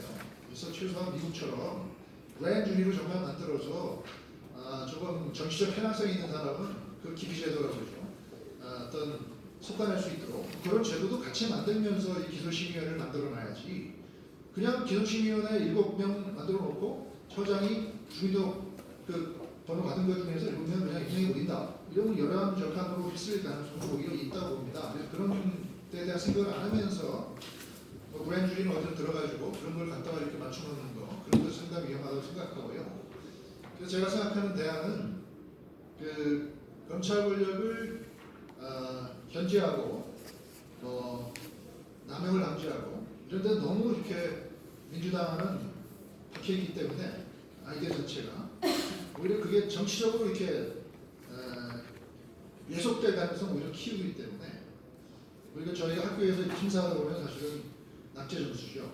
왜냐하면 견제도 해야 되고 정치적으로 독립하는 두 가지 목표를 동시에 달성하도록 해야 되는데 하나를 키우려면 다른 하나를 오히려 키우는 남의 것을 키우면 그게 낙제 점수 아니겠습니까? 그 낙제 점수라고 보고요. 검찰을 견제하는 것은 좋아요. 그랜 주리나 이런 데를 사실 만들 필요도 있다고 봅니다. 제대로만 만들면. 근데 검찰을 또 정치적으로 독립시켜줘야 돼요. 그걸 같이 해야지 얘기하는 거 아니겠습니까? 검찰을 독립시키는 안에 들어가야 되는 겁니다. 그래서 뭐 검찰총장을 사실은 검사들이 직접 뽑도록 한다든지 그 브라질이요. 온갖 정권의 그 검찰과 야합 이런 거 그냥 온갖 제도를 다 해봤는데 이것도 문제가 있고 좀 결국 결론 내린 게 뭐냐면 검사들이 직선제로 검찰총장을 뽑아야 된다. 한 명만 뽑으면은 서로 파가 갈리니까 2명을 뽑도록 돼 있어요. 검사 한 명이 2명을 뽑도록 돼 있어요. 그래서 그 2명을 전자투표해가지고 올리면은 대통령이 그 중에 3명을 이렇게 임명합니다. 그래서 그게 제일 낫더라. 그런 결론을 내려서 그 사례가 트랜스내셔널 인터내셔널이라고 하는 굉장히 유명한 그 저널에 성공 사례를 이미 실렸어요. 그래서 검찰총장의 완전히 독립적인 그거를 하고 그다음에 독립적인 이제 검찰이 투표하면 어떻게 되느냐 하는 거기 때문에 그걸 뭐 그랜 주리를 공수처 같은 밖에 설치할 게 아니고 검찰 내부에 설치해서 그 기소를 예를 들면 검사들이 잘못한 걸 기소를 자기들이 하는 거를 하게 하면은 자기들이 오히려 기소를 안 한다는 거 아니에요. 그게 문제가 됐으니까 뭐 검사들이라든지 뭐 아니면 정치적인 사건에 대해서 기소는 검찰이 하지 말고 그랜 주리로 결정하게 하는데 이 그랜 주리라는 게 여론 재판이 되지 않도록 제가 말씀드린 기피 제도라는 걸 제대로 갖춘 다음에 제한적인 사안에 대해서 그랜 주리를 검찰 내부에 설치함으로써 경찰과의 검경 수사권 조정과 한국 같이 가면서 그 권력의 견제 역할도 수행하는 게 정답이라고 저는 생각하면서 마치도록 하겠습니다. 네, 감사합니다. 위헌성이 강하다고 하는 이런 주장과 함께 개변안 보는 이 안에 대해서 잘 또 정리해 주셨습니다. 검찰총장도 출신제도의 또 의미 있는 주장입니다. 자, 이제 다음으로 우리 헌법 교수이신 이인호 교수님 부탁드리겠습니다. 예, 중앙대학교 이인호입니다. 짧게 말씀드리겠습니다. 앞에 이미 발표자와 토론자분들께서 충분한 설명을 하시고 또 저도 전면적으로 공감을 합니다. 이제 몇 가지만 말씀드리면은 공수처법안은 자유경찰 개혁의 원래의 목표하고는 완전히 동떨어져 있는 저는 대통령 독재의 위험성을 안고 있다고 봅니다. 제가 공수처법안을 쭉 뜯어보면서 느낀 것은 대통령 친위대 창설법안이다고 보여집니다. 그 말씀은 아마 다 여기 우리 이렇게 발표자 토론자분들 같은 말씀이시긴 한 것 같습니다. 사실은 이게 어느 대통령이 들었든 여쪽이든 야쪽이든 어느 쪽에 대통령이 들었든 여야 모두의 정치인들을 불안에 떨게 할 것이고요. 헌법상 독립적 지위를 부여받는 다른 헌법기관들의 독립성을 위험에 빠뜨릴 가능성이 아주 높습니다. 특히 지금 수사 대상이 되는 사람들은 고위공직자 중에서도 이 사법부라고 하는 법원과 헌법재판소, 재판관과 법관들, 그 다음에 국회의원들, 선거관리위원회, 감사원, 이 다 독립된 헌법기관들입니다. 독립적 지위를 보장받는 헌법기관인데 이네들을 대상으로 해서 특정해서 수사를 할 수 있다고 하는 것 자체가 저는 이 말씀 자체가 굉장히 위험한 것이고요. 그 다음에 법 집행기관들, 검찰이나 국세청, 공정거래위원회, 금융위원회, 이 막강한 법 집행기관들을 다시 또 수사 대상이 되고요. 정보기관뿐만 아니라 군 조직까지도 별도의 수사 대상으로 삼아서 이렇게 수사권과 기소권을 가지는 별도의 어떤 권력 기구를 만든다고 하는 것 자체가 저는 이 말씀 자체가 굉장히 헌법상의 다른 헌법기관들을 아주 위협하는 그런 권력 분립에 반하는 시도라고 보여집니다. 대통령은 수사 대상에서 넣고 있습니다만은 실제로 대통령은 헌법상 형사소추의 대상이 되지 않고 또 대통령을 수사 소추할 수 있는 내란죄나 외환죄는 수사 대상에서 빠져 있습니다. 심지어 이제 공수처의 처장 3년이고 차장 3년, 검사들도 3년인데 보통 이 기관의 독립성을 보장하려면 대통령의 기간보다 더 길어야 됩니다. 그런데 대통령은 5년인데 그 임기가 3년 안에 있고 해임권을 대통령이 가질 수 있습니다. 그렇기 때문에 대통령이 결국은 임명에 있어서 약간의 이제 제약을 받고 있습니다만은 그것이 아무런 작용을 못할 거라고 보여지고요. 결국은 이제 아까 우리 박인환 교수님도 말씀하셨습니다만은 수사 대상이 되는 이런 헌법기관들의 공직자들이 이게 일단 수사기관이 많이 만들어지면 결국은 자기 존재의 이유를 찾아내야 됩니다. 어쨌든 결과적으로는 결국 지금 이 다른 헌법기관들을 감시를 하게 될 거고요. 내사를 통해서 결국은 다른 헌법기관들을 위협을 하게 될 것입니다. 그렇게 되면 결국은 수사 대상이 되는 공직자들에 대한 감시와 감찰이 일상화될 수밖에 없을 거라고 보여집니다. 이 점이 상당히 위험한 일인데 제가 보기에는 멧돼지를 잡겠다고 더 무슨 호랑이를 불러들이는 것이 아닌가 하는 생각이 듭니다. 특히나 지금 수사 대상 범죄 중에 식무유기, 직권남용, 공무상 비밀 누설 이런 범죄들은 굉장히 모호한 범죄입니다. 그 개념 자체가 불분명하고 디파인되어 있지 않습니다. 그래서 언제든지 이와 같은 이유로 그러니까 뇌물과 같은 게 아니라 직권남용, 직무유기, 공무상 비밀 누설 이와 같은 그 포괄적이고 모호한 범죄로 수사를 할 수 있기 때문에 언제든지 내사의 대상이 됩니다. 그 다음에 그러니까 결국은 헌법기관들 입장에서 보면은 자신들만을 바라보고 있는 수사기관이 있고 또 내사 및 수사 대상이 쉽게 오를 수 있다고 하는 그 가능성만으로도 국회의원이나 판사나 검사 등 모든 대상 공직자들은 위축될 수밖에 없습니다. 그 결과 그들 직무 수행의 공정성과 독립성이 훼손될 것이 명백하다고 보입니다. 공수처장 임명 절차를 간단히 보면은 제가 보기에는 정치적 중립성을 담보하기 어렵고 제가 보기에는 이상한 조직 구성 방식입니다. 아까 이제 조직 구성 방식 관련해서 이 논의가 좀 약간의 입장의 차이가 있으리라고 보여집니다. 박인환 교수님이 아까 최순실 특검 때처럼 야당의 2명을 추천하는 걸로 해서 하는 방안을 아마 농담 삼아 던진 것이라고도 보여지긴 합니다. 그런데 지금 현재 저는 국회에서 추천위원회를 둔다는 것 자체도 넌센스라고 봅니다. 국회는 단일기관입니다. 기본적으로 합의제 기관에서 국회의 이름으로 국가 권력을 행사해야 됩니다. 국가 권한들을 행사해야 되는데 지금 추천위원회라고 하는 별도의 민간 아닙니다만 일부 야당이 2명 추천, 여당이 2명 추천, 그다음에 검찰 법무부 장관, 법령행처장 이런 분들이 대한배 회장 이런 분들이 추천권을 행사하는데 추천권도 이거는 국가 권력의 인사권입니다. 그런데 국가 인사권을 여당이나 야당이 교섭단체가 행사할 수는 없다고 봅니다. 이건 국가기관이 아닙니다. 국회라고 하는 곳은 국회가 단일된 국가 권력을 행사하는 기관입니다. 그렇기 때문에 이런 국회에서 만약에 추천을 한다 그러면은 추천이 아니라 저는 승인 권한을 행사해야 된다고 봅니다. 기본적으로 민주적 정치 조직 방식에 따른다 그러면은 대통령이 인사권을 가지고 있습니다. 그렇기 때문에 대통령이 공수처장이나 차장을 함께 지명해야 됩니다. 지명하고 국회에서 3분의 2로 승인 절차를 거쳐야 됩니다. 3분의 1을 하는 이유는 국회의 소수가 승인하는 사람만이 처장과 차장이 될 수 있게 하는 것입니다. 이것이 가장 간단하면서도 간단한 기본적인 조직 원리입니다. 근데 이 조직 원리를 우리나라 지금 법제들이 엄청 무시하고 있습니다. 이렇게 나눠먹기식의 조직 원리는 조직 방식은 헌법의 원리에 안 맞습니다. 그 다음에 한 가지 그 말씀드리면은 헌법상의 그런 배분 질서를 법률로 배경하는 것은 어렵습니다. 거의 불가능합니다. 무슨 말이냐면은 물론 헌법의 명문에 그런 배분 질서가 규정이 되어 있지 않을 때는 법률로 정할 수 있습니다. 예를 들면 이번 공수처장, 공수처 설치도 결국은 집행 권한을 행사하는 것이고요. 집행권은 행정권은 대통령에게 있습니다. 행정부에 소속되어 있고요.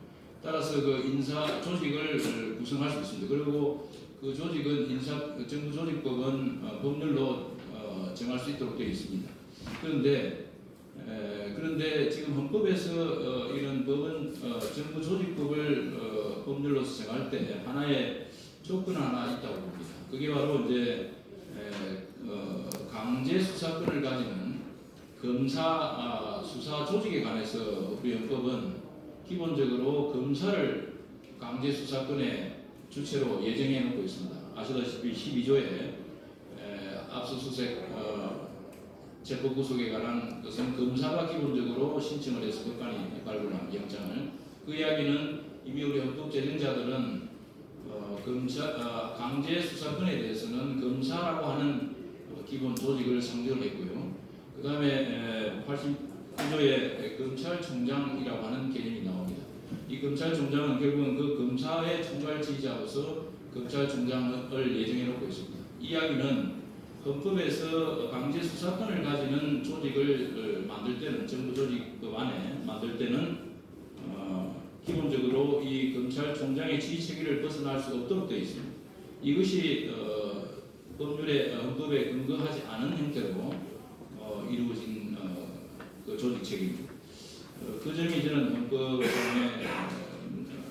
문제라고 보여요. 결과적으로 전반적으로 보면은 헌법과의 그 충돌하는 것이 굉장히 많고 결국은 대통령 독재의 길을 여는 것이다라고 보여지거든요. 이렇게 중요한 헌법적 논점을 가진 법률안을 국회 상임위에서 제대로 진지하게 논의 한번 하지 않고 지금 통과시키려고 한다는 것은 이건 의회주의를 스스로 국회가 포기하는 것이다. 의회주의라고 하는 것은 퍼블릭 디스커션이 본질입니다. 무엇이 문제가 되고 어떻게 왜 문제가 되는지 또 어떻게 개선되어야 되는지에 관한 진지한 토론이 오픈된 상태에서 토론되어야 그것이 바로 의회주의의 본질입니다. 그런데 그것을 생략하겠다고 하는 것은 의회 스스로가 의회주의를 포기하는 것이다라고 봅니다. 예, 이상. 네. 뭐 깔끔하게 잘 정리해 주셨기 때문에 제가 자리 멘트하지 않겠습니다. 자, 마지막으로 박경호 변호사님 부탁드리고 있습니다. 네, 박경호입니다. 공수처법 이연성에 대해서 말씀을 드리겠습니다. 첫 번째가 이 공수처를 새로 만드는데 제가 볼 때는 또 하나의 검찰청이 만들어질 겁니다. 더군다나 여야가 합의해서 폐지된 대검 중수부가 다시 부활하는 듯한 느낌을 저는 받았습니다. 제가 과거 중수부 일과장으로 근무한 그런 경험이 있어서 중수부 폐지 자체는 저도 상당히 안타까운 사람인데 결국 정치 합의에 의해서 폐지된 중수부가 공수처라는 이름으로 다시 태어나는 것이 아닌가라는 생각을 합니다. 그런데 이 다시 태어나는 이 공수처는 이원성이 너무나 다분합니다. 첫 번째가 여러 사람들이 거론을 했다시피 이 공수처 소속이 어딘가 분명합니다. 헌법은 법 집행기관에 대해서 행정각부 소속으로 설치하도록 되어 있는데 뭐 아까 우리 다른 분들이 말씀하신 인권이나 방송정치 예외적인 그런 기구가 있습니다만 행정각부에 소속이 안 되어 있습니다. 법무부일 것으로 생각은 되지만 그것도 아직 명확하지 않습니다. 두 번째, 공수처장이 검사인가? 공수처장이 저는 검사야지 된다 보는데 한 법안이 지금 2개 나와 있는 한 개는 검사로 계획하면 안 되어 있습니다. 왜 검사가 돼야 되냐면 대한민국 헌법 질서에서는 체포 부서 압수수색하는 검사가 신청한 영장, 그리고 그래서 법관이 발부한 영장에 의해서 진행되게 되어 있는데 이것은 그 검찰청법과 형사소송법에 의해서 업무와 임명이 자격이 보장된 그 검사만이 이렇게 할 수 있다는 겁니다. 우리 헌법은 그걸 예정하고 있습니다. 왜냐하면 헌법에 보면은 검찰총장을 국무의 심의 사항으로 하고 있습니다. 그리고 헌법이 예정하고 있는 검사는 검찰총장 지휘를 받는 그 검사를 의미한다고 볼 수가 있습니다. 검찰청법에 의한 검찰관이나 공수처법에 의해서 임명된 검사가 헌법 체계상 인정할 수 있는가? 여기서 압수수색 체포 구속영장을 청구할 수 있는가? 저는 안 된다고 보고 있습니다.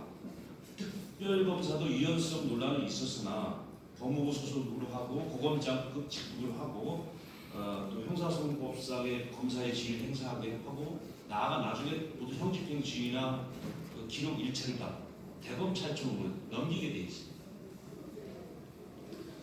이런 얘기를 한번 들어보겠습니다. 이 법률로 이렇게 검찰청 검사가 왜 다른 검사를 임명해서 영장을 청구할 수 있게 한다면 서울경찰청 소속에 검사를 임명하던 법률을 만들어 놓고 그 검사가 영장을 청구하면 되는 거 아닙니까? 그게 우리나라 법제에 과연 헌법 질서에 맞는 그런 체계입니다. 지금 검사들이 여러 기관에 지금 파견 나가 있습니다. 일부는 뭐 행정적인 지원을 나가고 있지만 일부는 사법경찰관, 특별사법경찰관을 지휘 감독하기 위해서 나간 그런 검사들, 파견 나간 검사들이 있습니다. 예컨대 서울시청에 나가는 그런 건데 서울시청에 나간 검사는 절대 자기 이름으로 경찰 시청하지 않습니다. 특별사법경찰관을 통해서 시청하고 검찰청에 가서 그 검사가 다시 법원에 영장을 청구하는 그런 단계를 밟아가고 있다는 것입니다.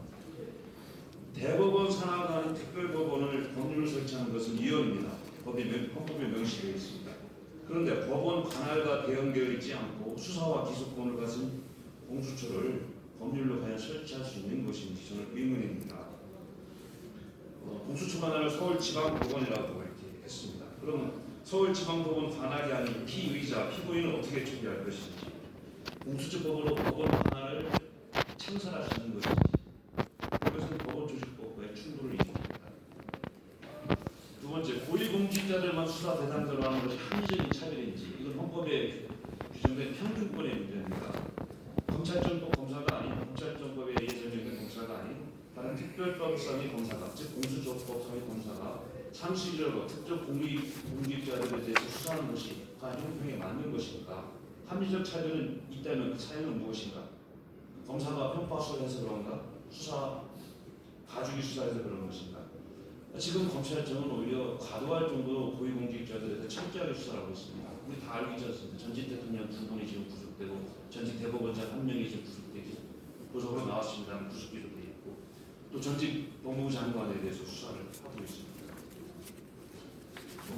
강압 수사, 열거 수사 이런 것들이 지금 문제가 될 수 있는데 그런 것들은 지금 법원에 의해서 입법수지 증거 배제의 법칙에서 적절하게 지금 법적으로 통제가 되고 있습니다.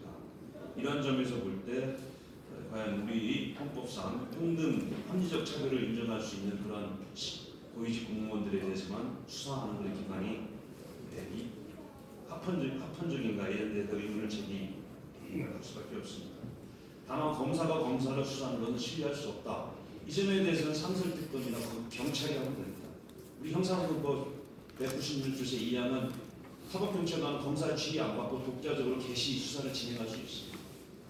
지방 어느 곳에서는 현재 지금 검사를 수사하고 있는 그런 것도 있습니다.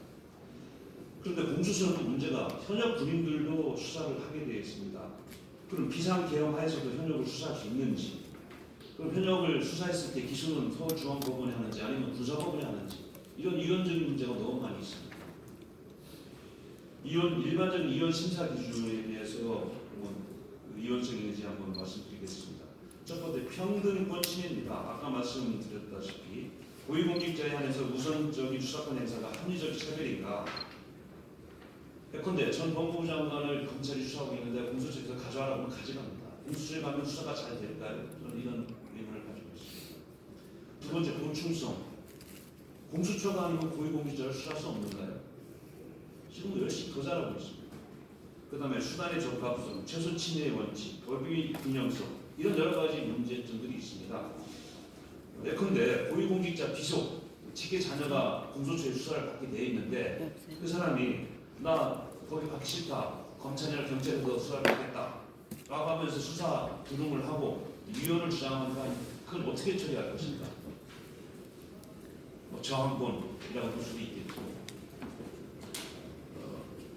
위헌성에 대해서 제 견해는 검찰청 검사관이 공수처장이나 공수처 소속 검사가 영장 청구하는 것은 위헌이라고 생각이 듭니다.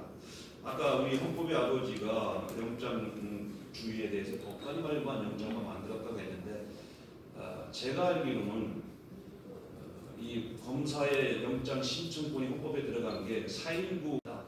4.19 때 학생과 시민들의 총을 발표한 경찰한테 영장 청구권 주면 안 되겠다 해서 개정이 된 겁니다. 즉 이 헌법 주문이 피해된 겁니다. 민주주의의 대가라고 감히 말씀드릴 수 있습니다.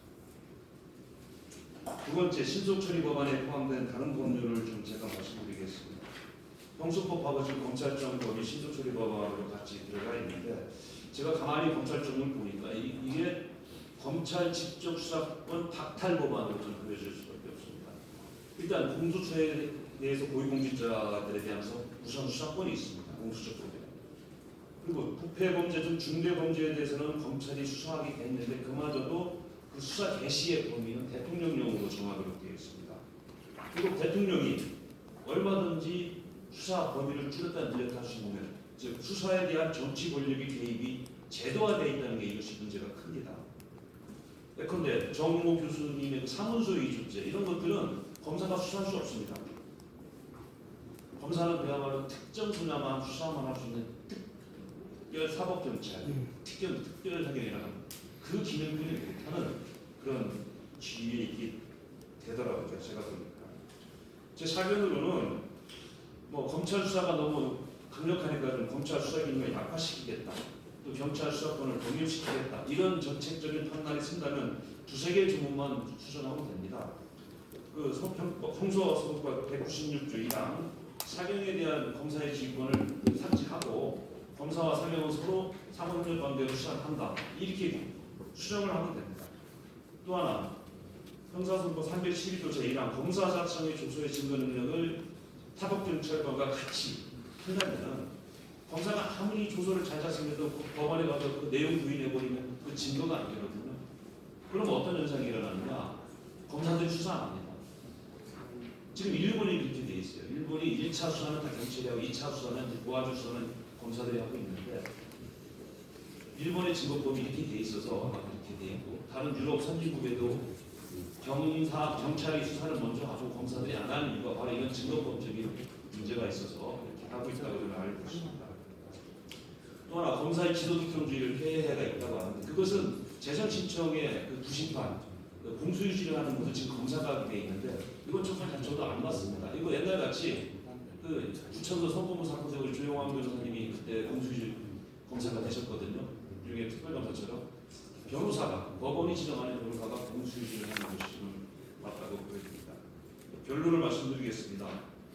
법률로 규정하면 유연성과 위법성이 없어진다는 형식적 법치주의, 법률 만능주의, 법실증주의 사고에서 공수처법이 제정이 진행되는 것 같습니다. 저는 기본권 제한 규정은 물론이고 통치 구조에서도 헌법 정신이 반영되어 법률이 만들어져야 된다고 봅니다. 이러한 차원에서 공수처법은 유연성이 있고 하위 법률 간에도 충분히 있으므로 다시 만들어야 된다고 생각합니다.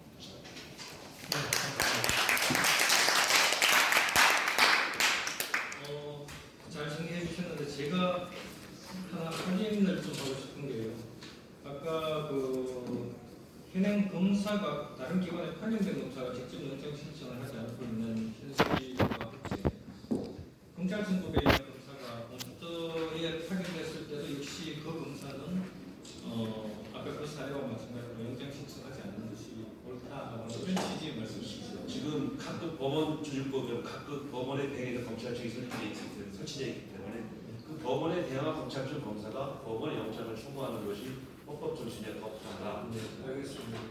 네, 그러면은 뭐 아주 그 유연성 내지 편성 또 중립적인 이런 의견 다양한 의견들이 많이 나왔습니다. 그런데 간단하게 좀 해서 그렇게 그 토론자 몇 분에 대해서만 간단히 말씀드리겠습니다. 그 먼저 이명수 처장님 그 말씀하신 부분인데 법적 근거 문제 말씀하셨는데 역시 그 법제처의 법체계를 다루신다고 해서 아주 예리한 지적인 것 같습니다. 근데 저희들 견해 제가 답변을 드릴 부분은 그 인권위원회하고 국가정보원 말씀하셨는데 이제 그 사실 이걸 인권위원회가 헌법기관이라고 볼 수 있는지에는 사실은 그 확실하지 않습니다. 언제에서 또 그 부분에 대해서 명시적으로 판단할 바는 없는데 다만 이 인권위원회는 권고적 의견밖에 할 수가 없습니다. 처분적 조치를 할 수가 없습니다. 그리고 국가정보원도 정부기관입니다. 처분적인 그 처분을 할 수 있는 기관이 아닙니다. 다만 국가정보원이 그 대공수사에 관련해서는 처분을 할 수 있죠. 근데 그거는 그 수사기관으로서 그 법에 따라서 하는 겁니다. 따라서 이 부분 두 기관이 헌법기관이라고 같은 검사와 동전에 볼 수 있다고 보지는 않습니다. 또 언제에서 국가정보원에 대해서 사건 결정한 거는 초기에는 법의 근거가 없었습니다. 국가정보원이. 나중에 이제 그 정보조직법에 대통령 직속기관으로 현재 결정이 나고 난 뒤에 사건 결정이 났습니다만 나중에 보완을 했습니다. 그래서 그거는 법률기관이나 헌법기관의 문제는 아니다라는 말씀을 드리고 제 때문에 말씀드리고 이 검사의 헌법기관 문제인데 아까 다른 분도 말씀을 박경호 토론자께서 말씀해 주셨습니다만 그 사무공화국에 물론 유준호 재헌헌법에는 그렇습니다만 사무공화국법에서 검사의 영장 청구를 명시했습니다. 그것은 헌법이 개정된 겁니다. 그래서 검사가 헌법기관으로 된 겁니다. 그리고 지금 검찰총장도 있고 탄핵 대상으로 탄핵 소추 대상으로 된 공무원도 검사가 탄핵 대상으로 있습니다. 왜냐하면 그건 뭐냐면 북한과 같이 검사는 탄핵과 형벌이 가지 않고는 직위에 파면되지 않도록 되어 있습니다. 신분 보장을 하게 됩니다. 왜냐하면 검사가 헌법기관이기 때문에 그에 걸맞는 신분 보장을 해서 독립적인 심판을 검사권을 행사하라는 취지입니다. 그리고 그 삼공화국 때 검사가 헌법기관이 된 것은 영장 청구에 검사를 명시한 것은 과거에 4.19 이전에 선거 부정이라든지 치안 문제에서 경찰이 주도해서 해서 경찰의 그 부분에 대해서는 역사적인 경험에 의해서 검찰권으로 인권 옹호기관으로서 통제기관으로 헌법기관으로 확한 겁니다. 따라서 그 점에 있어서 헌법기관이라는 점에 대해서는 좀 저희들 다르게 본다는 말씀을 드리고 그것은 사실 헌법재판소에서도 검사의 그 지위 문제도 그런 연장선상에서 보고 있다는 말씀을 드립니다. 그리고 이인호 교수님이 말씀하신 부분은 상당히 탁월한 지적 중에 한 부분은 공감합니다만 특히 그 인사권을 행사하려고 그러면 이 부분에 대해서는 국회가 그 단체기관으로서 기관 자체로 해야 된다. 그 말씀은 그 헌법에서 핵심적인 말씀 같고 우리 지금 다른 법에도 문제가 있습니다. 수정해야 될, 보완해야 될 부분인데 만약에 그 인사권을 국회에서 한다고 하면 승인권 말씀하신 것처럼 승인권 형식으로 할 수 있습니다. 그러나 승인권 형식으로 한다고 하면 헌법에 명시적으로 있어야 됩니다. 제가 아까 처음에 모두에 말씀드린 것처럼 그런 의회가 인사권을 행사하는 경우에는 헌법에 근거가 있어야 됩니다. 동의권, 승인권은 반드시 헌법에 규정이 되어야 한다는 말씀입니다. 그건 근거가 없습니다. 공수처에 대해서는 근거가 없습니다. 따라서 그 부분에 대해서는 그런 측면에서 또 그렇습니다. 위헌이라는